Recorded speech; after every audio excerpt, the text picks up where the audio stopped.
Empty egg carton. You don't have any eggs. No eggs. Empty egg carton. You don't have any eggs. For women who want kids, the sooner the better. 90% of eggs gone by age 30. No eggs. By the time a woman hits 30, nearly all of her ovarian eggs are gone for good, according to a new study that says women who put off childbearing for too long could have difficulty ever conceiving. The study found that women have lost 90% of their eggs by the time they're 30 years old and only have about 3% remaining by the time they are 40. Make sure you do not overcook it.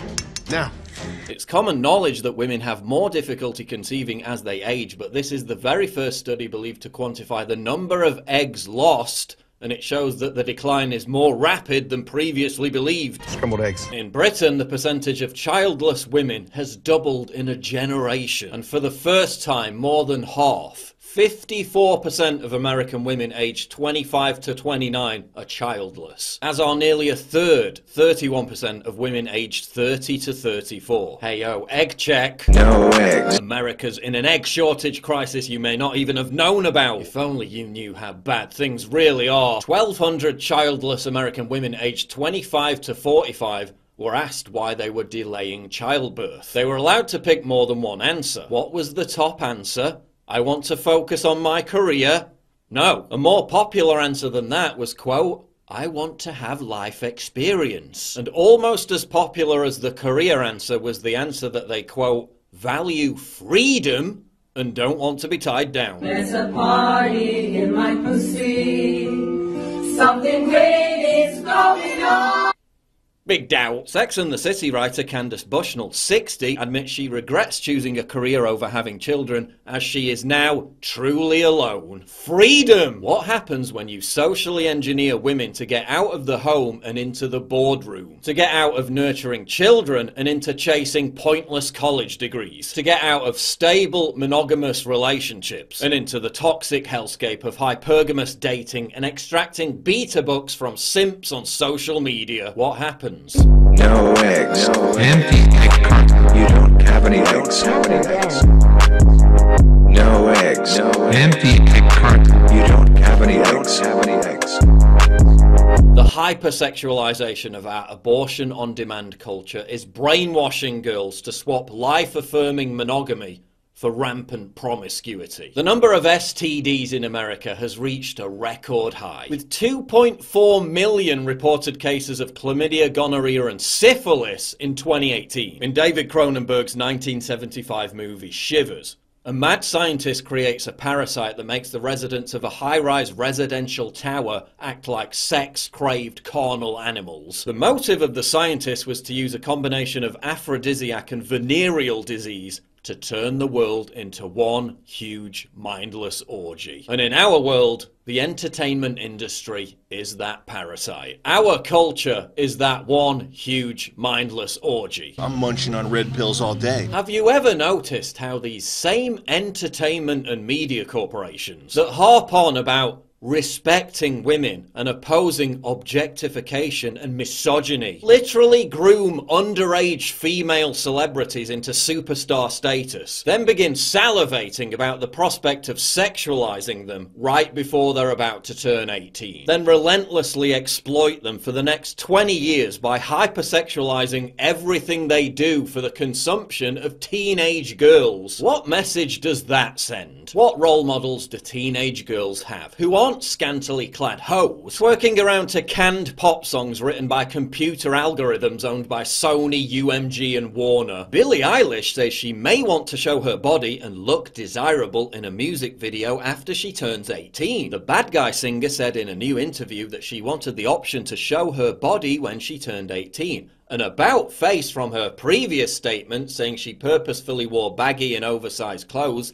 to hide her body from would-be body shamers. Gee, I wonder what male corporate executive at the biggest music company in the world convinced her to do that. Have you ever noticed how corporations relentlessly virtue signal about how much they respect women, about how it's imperative to get more women in the boardroom, and how it's crucial to help women overcome objectification by adopting affirmative action policies that help them obtain powerful positions in society, while simultaneously engineering society society and building platforms that encourage the exact opposite. Platforms that incentivize women to behave like thots, whose only value comes from being objectified by men.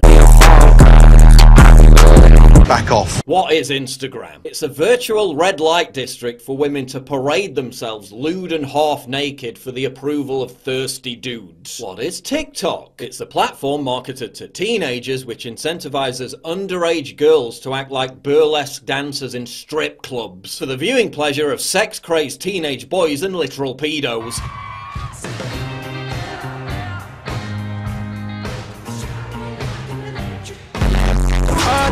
We're losing our country to harmful demographic changes and you want to sit there and watch you girls dance? Wake up, America. Which in turn incentivizes the girls watching to mimic that behavior and chase the same dopamine high. Hey yo, egg check!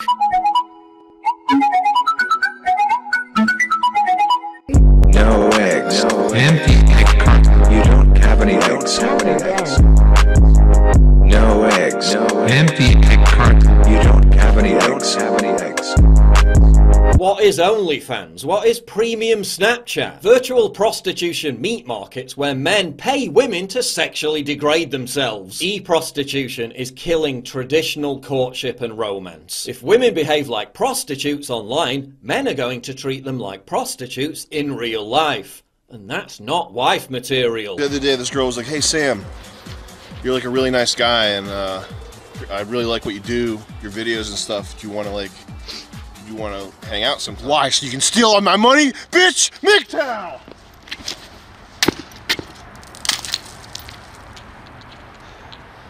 How many here are actual virgins? And is it really making you happy? That 56% increase in suicide rates amongst 10 to 24-year-olds between 2007 and 2017, coinciding with the rise of social media, is that not enough? The age of the ethot has socially indoctrinated girls and young women to think that it's normal to be intimate with the entire world. It's not. You're only supposed to be intimate with your relationship partner. You're only supposed to send sexy pics to your boyfriend. You're not supposed to share them with the entirety of Simp Nation. And if you do that, you're not a content creator, you're basically a sex worker. Is it any wonder that doctors are now on TikTok telling 12-year-olds to get STD treatments without their parents' knowledge? Why don't you say so? Didn't even notice. No punches that to roll with. You got to keep me focused. You wanna say so? Gross! And before you call me a misogynist, I just did a 15-minute video in which I explain how men are partially to blame for all this. Men who support their girl doing OnlyFans have big dick energy. What? Little bitch, come and give me face. Men who support their girl prostituting herself to other men, big dick energy. Yeah, you misspelled cook. Why you're posting the empty egg carton underneath 18-year-old girls? Like, I like the enthusiasm, but I don't think you get the meme. Because it's a warning and a prediction. Without intervention, the ethot is biologically predestined to become eggless. Empty egg carton. Social media and symptom is radicalizing an entire generation of Zoomer girls to eschew traditional monogamous courtship and pursue degenerate hedonism. Ayo, implant check.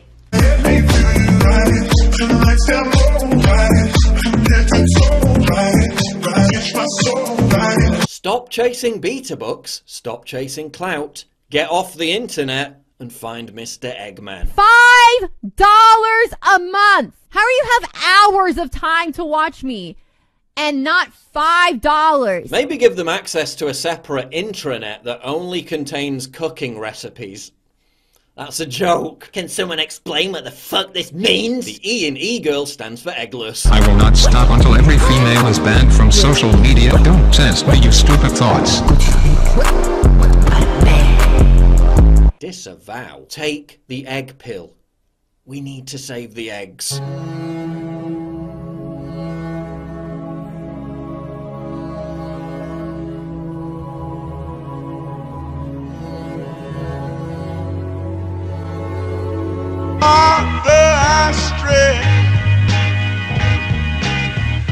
Stretch my hands to you.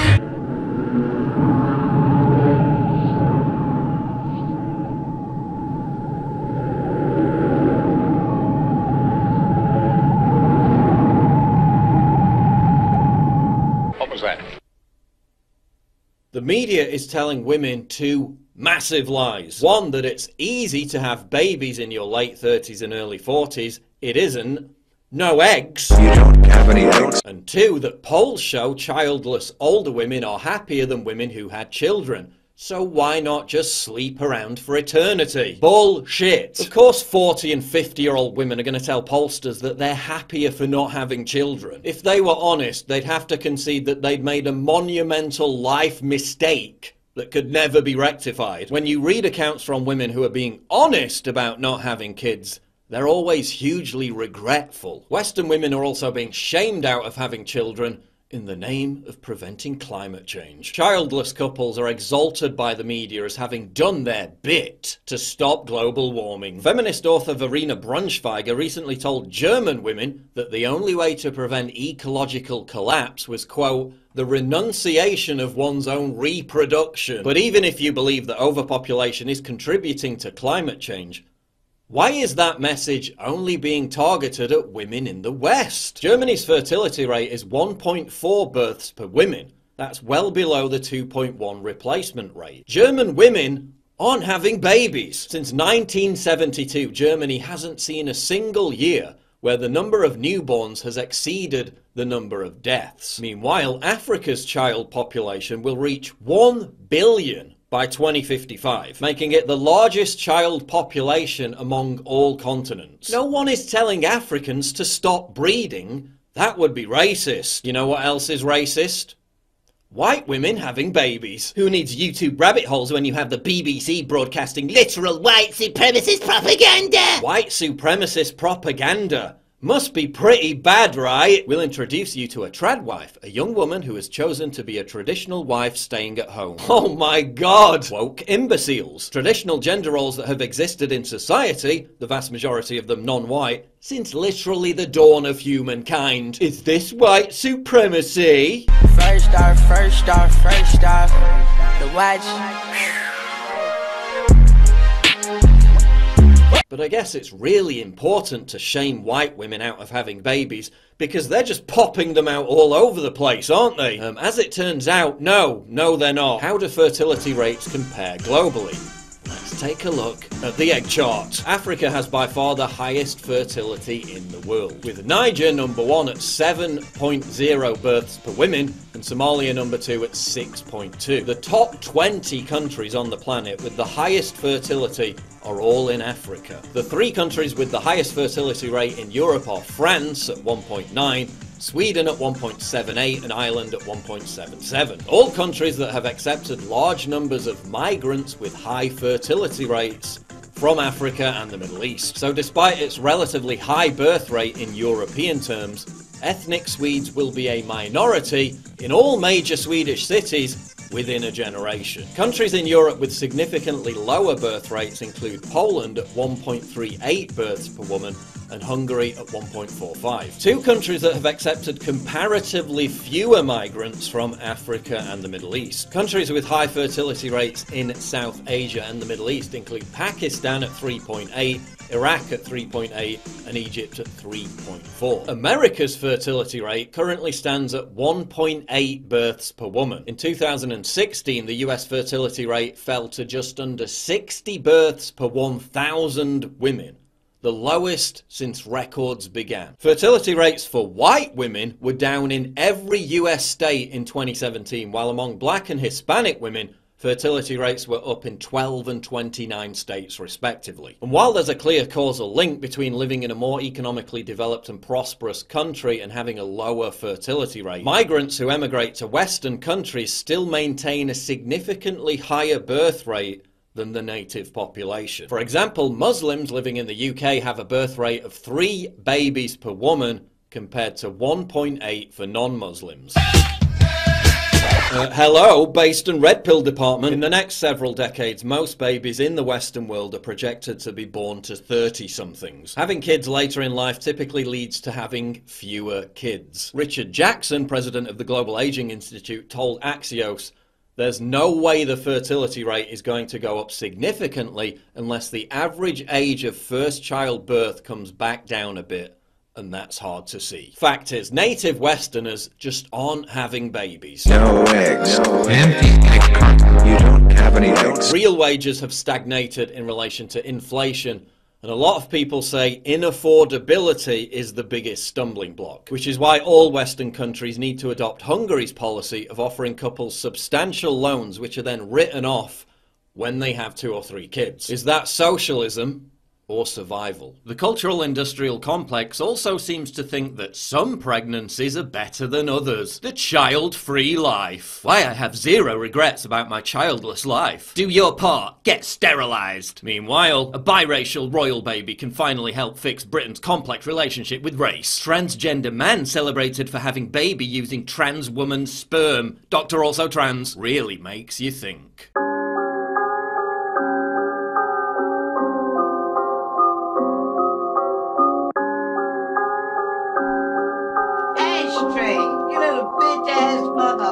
I fucked every e-girl in the whole world. I sold a couple bitcoins, so I had to splurge. I sent an Uber for her, even though it had a surge. All this traffic in my bedroom, police think I'm selling herb.